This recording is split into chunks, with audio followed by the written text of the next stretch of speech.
Hello, and this week I just wanted to put the camera down, take a step back and take a look at black and white photography, because most people nowadays just use it as a quick filter.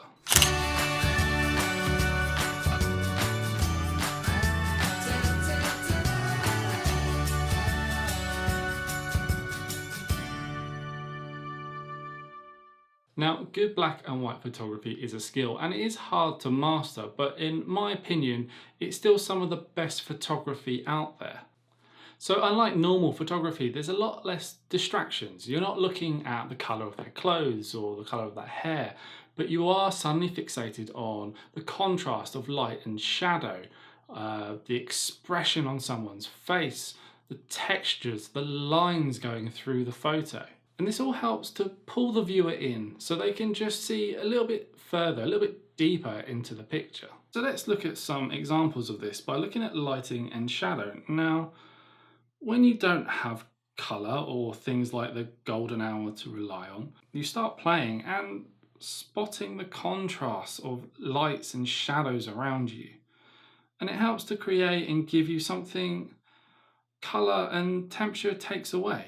And with less distractions, you start making more connections. You look at elements around you, you're looking at the shapes, patterns, and not being afraid to use some space in your photo.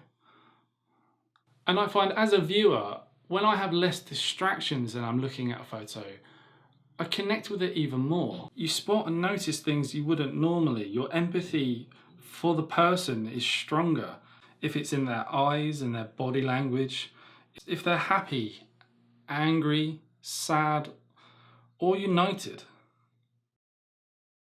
And I almost feel like it can go even further. So if you look at photos of history, you can almost feel like you were there for that brief second that photo was taken.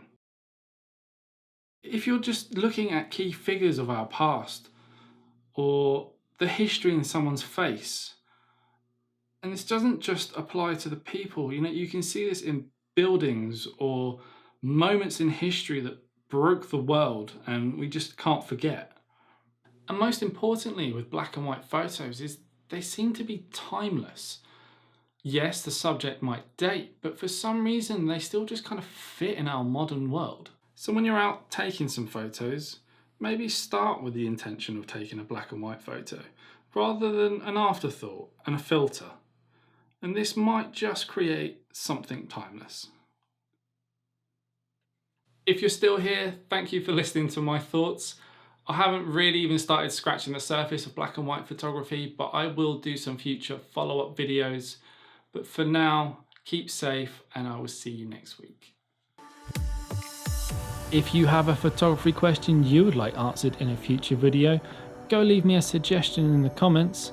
And once you've done that, hit the like and subscribe button, and then I will see you very soon.